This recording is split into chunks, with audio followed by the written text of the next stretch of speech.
आकाशवाणी गोरखपुर से प्रादेशिक समाचार।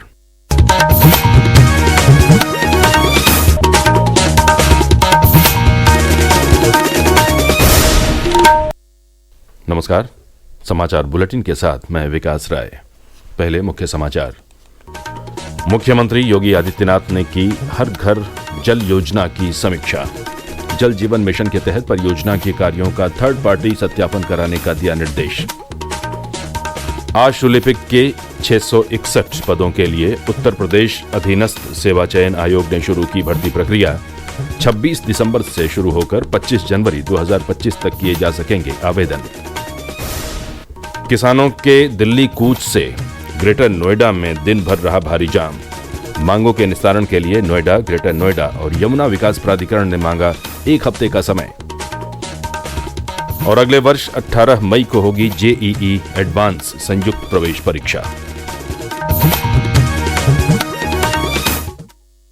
और अब समाचार विस्तार से।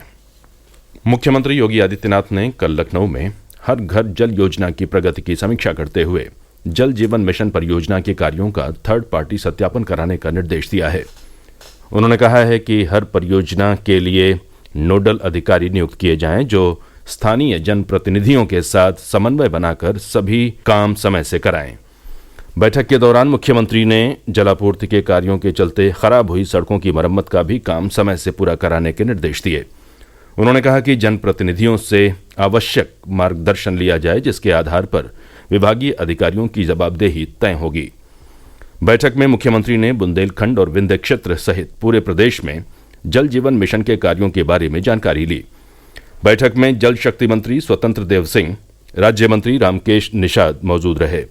उधर प्रादेशिक कोऑपरेटिव डेयरी फेडरेशन की बैठक में मुख्यमंत्री ने निर्देश दिया कि दुग्ध सहकारी समिति से जुड़े कर्मचारियों को उचित प्रशिक्षण दिया जाए और उन्हें जरूरी उपकरण उपलब्ध कराए जाएं।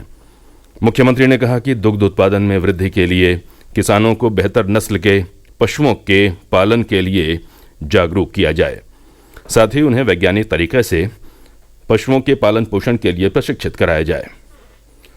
उत्तर प्रदेश अधीनस्थ सेवा चयन आयोग ने आशुलिपिक के 661 पदों के लिए भर्ती प्रक्रिया शुरू कर दी है।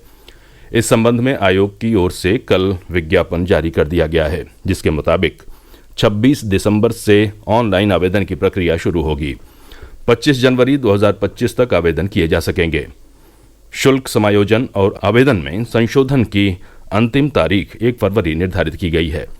सभी श्रेणियों के अभ्यर्थियों को 25 रुपये ऑनलाइन आवेदन शुल्क जमा करना होगा। आयोग के सचिव अवनीश सक्सेना ने बताया कि आशुलिपिक मुख्य परीक्षा के लिए अभ्यर्थियों की छंटनी वर्ष 2023 की पीईटी के स्कोर के आधार पर की जाएगी। 0 और ऋणात्मक अंक पाने वाले अभ्यर्थियों की छंटनी नहीं की जाएगी। कुल 661 पदों में से 321 पद अनारक्षित श्रेणी के हैं, जबकि 155 पद अनुसूचित जाति, 14 पद अनुसूचित जनजाति, 125 पद अन्य पिछड़ा वर्ग और 46 पदों पर ईडब्ल्यूएस के अभ्यर्थियों की भर्ती होगी। श्री सक्सेना ने बताया कि ऐसे अभ्यर्थी जिनकी आयु 1 जुलाई 2024 को 18 वर्ष और अधिकतम 40 वर्ष तक हों, वे फॉर्म भर सकेंगे। संयुक्त किसान मोर्चे समेत अन्य किसान संगठनों की समस्याओं के समाधान के लिए ग्रेटर नोएडा यमुना विकास प्राधिकरण ने 1 हफ्ते का समय मांगा है। किसानों के साथ कई घंटे चली वार्ता में यमुना विकास प्राधिकरण के विशेष कार्यकारी अधिकारी शैलेंद्र भाटिया, नोएडा प्राधिकरण के एसीईओ महेंद्र प्रसाद और ग्रेटर नोएडा प्राधिकरण के ओएसडी मौजूद रहे। बैठक में पुलिस प्रशासन के अधिकारी भी शामिल हुए। वार्ता के बाद किसानों ने प्राधिकरण के अधिकारियों की बात मानकर फिलहाल दलित प्रेरणा स्थल पर 1 हफ्ते तक इंतजार करने पर अपनी सहमति दी है। कल सुबह अपनी मांगों को लेकर बड़ी संख्या में किसानों के दिल्ली की तरफ जाने से स्थानीय लोगों को भारी जाम से जूझना पड़ा। किसानों को दिल्ली में प्रवेश से रोकने के लिए पुलिस प्रशासन की टीम ने कड़े सुरक्षा इंतजाम किए थे। यातायात सुगम बनाने के लिए पीएसी रैपिड एक्शन फोर्स भी लगाई गई। वहीं किसानों के आंदोलन को देखते हुए कई स्कूलों में कक्षाएं ऑनलाइन मोड पर चलाई गईं। प्रदेश में भारतीय जनता पार्टी के संगठन के चुनाव को लेकर कल लखनऊ के भाजपा मुख्यालय पर संगठनात्मक बैठक हुई। बैठक में पार्टी के प्रदेश अध्यक्ष भूपेंद्र चौधरी, प्रदेश चुनाव अधिकारी महेंद्रनाथ पांडे, राष्ट्रीय महामंत्री एवं राष्ट्रीय चुनाव पर्यवेक्षक विनोद तावड़े, प्रदेश महामंत्री संगठन धर्मपाल सिंह शामिल रहे। बैठक के बाद प्रदेश अध्यक्ष भूपेंद्र चौधरी ने बताया कि यूपी में राष्ट्रीय अध्यक्ष ने महेंद्रनाथ पांडे को चुनाव अधिकारी बनाया है। उन्होंने कहा कि श्री पांडे के नेतृत्व में भाजपा संगठन की चुनाव की प्रक्रिया लोकतांत्रिक तरीके से आगे बढ़ाई जा रही है। पार्टी ने लोकतांत्रिक तरीके से हम अपने संगठन की गठन की प्रक्रिया को भी पूरा करते हैं और हर तीसरे वर्ष हम लोग चुनाव करते हैं अपने संगठन का, अपने कार्यकर्ताओं को काम देते हैं। इस वर्ष भारतीय जनता पार्टी उत्तर प्रदेश ने 2.5 करोड़ से अधिक सदस्यता की है, लगभग 2 लाख सक्रिय सदस्य हम लोगों ने बनाए हैं। संगठन महापर्व के रूप में इस संगठन के गठन की प्रक्रिया को आरंभ किया है। उत्तर प्रदेश में माननीय राष्ट्रीय अध्यक्ष जी ने पूर्व प्रदेश अध्यक्ष और संगठन के मरम्मक महेंद्रनाथ पांडे जी को उत्तर प्रदेश का चुनाव अधिकारी बनाया है। प्रादेशिक समाचार आप आकाशवाणी गोरखपुर से सुन रहे हैं। ये समाचार बुलेटिन हमारे YouTube channel AIR news Gorakhpur और एक्स हैंडल AIR News_GKP पर भी उपलब्ध है। संयुक्त प्रवेश परीक्षा JEE एडवांस अगले वर्ष 18 मई को आयोजित की जाएगी।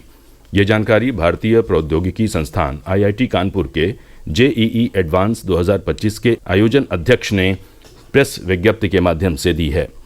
उन्होंने बताया कि परीक्षा का पहला प्रश्न पत्र सुबह 9 बजे से 12 बजे तक और दूसरा प्रश्न पत्र अपराह्न 2:30 बजे से 5:30 बजे तक होगा। दोनों प्रश्न पत्रों को देना अनिवार्य है। गिरते भूजल स्तर को रोकने के लिए ग्रेटर नोएडा प्राधिकरण ने अब मीटर लगाकर पानी की बर्बादी रोकने का निर्णय किया है। ग्रेटर नोएडा प्राधिकरण के CEO NG रवि कुमार ने जल विभाग को निर्देश दिए हैं कि पानी की बचत के लिए सभी बल्क वाटर यूजर्स यानी रिहायशी इमारतों में पानी के मीटर लगाए जाएं। ग्रेटर नोएडा प्राधिकरण के जल विभाग के मैनेजर प्रभात शंकर ने बताया कि ये विशेष मीटर बैटरी से चलेंगे। ये स्मार्ट मीटर हैं जो लेटेस्ट फीचर चल रहा है अभी, AI बेस्ड और IoT इनेबल्ड होंगे और ये आर्टिफिशियल इंटेलिजेंस के द्वारा गवर्न होंगे। इसमें स्मार्ट मीटरिंग में है कि रियल टाइम वाटर सिस्टम को ये डिटेक्ट करेगा और कंट्रोल रूम में ये बताएगा कि किस सोसाइटी को हम कितना पानी दिए हैं और ये विदाउट पावर चलेगा। इसमें किसी पावर की जरूरत नहीं होगी क्योंकि ये सिम ऑपरेटेड रहेगा। लोक निर्माण विभाग ने वाराणसी मंडल के लिए 15 सड़कों के निर्माण का प्रस्ताव भेजा है। 268 करोड़ से वाराणसी, चंदौली, जौनपुर और गाजीपुर में ये सड़कें बनाई जाएंगी। इनकी लंबाई 124 किलोमीटर से ज़्यादा होगी। सड़कें बनने के बाद इन मार्गों पर यातायात व्यवस्था और सुदृढ़ होगी। इनमें जौनपुर में 5, चंदौली में 4 और गाजीपुर तथा वाराणसी में 3-3 सड़कें बनाई जाएंगी। PWD के मुख्य अभियंता विनेश कुमार ने बताया कि सर्वे करने के बाद इनकी DPR तैयार की जा चुकी है। प्रस्तावित 13 सड़कों का प्रस्ताव शासन को भेज दिया गया है और 2 के लिए प्रस्ताव बाद में भेजा जाएगा। अयोध्या, वाराणसी और आगरा की ही तरह अब भगवान बुद्ध की महापरिनिर्वाण स्थली कुशीनगर में भी पर्यटक पुलिस के रूप में पूर्व सैनिकों की तैनाती होगी। उप निदेशक पर्यटन रविंद्र कुमार ने बताया कि इस संबंध में शासन को प्रस्ताव भेज दिया गया है। उन्होंने बताया कि पर्यटन पुलिस की तैनाती महापरिनिर्वाण बुद्ध मंदिर, माथा कुंवर बुद्ध मंदिर और रामाभार स्तूप सहित कुशीनगर इंटरनेशनल एयरपोर्ट पर भी होगी। पर्यटक पुलिस के रूप में तैनात पूर्व सैनिक पर्यटकों को गाइड और सुरक्षा प्रदान करने के साथ अन्य आवश्यक सहयोग भी करेंगे। गोरखपुर में चल रही महंत अवैधनाथ अखिल भारतीय पुरुष कबड्डी प्रतियोगिता के दूसरे दिन 9 ग्रुप मैच खेले गए, जिसमें 12 टीमों ने हिस्सा लिया। हमारे प्रतिनिधि की रिपोर्ट।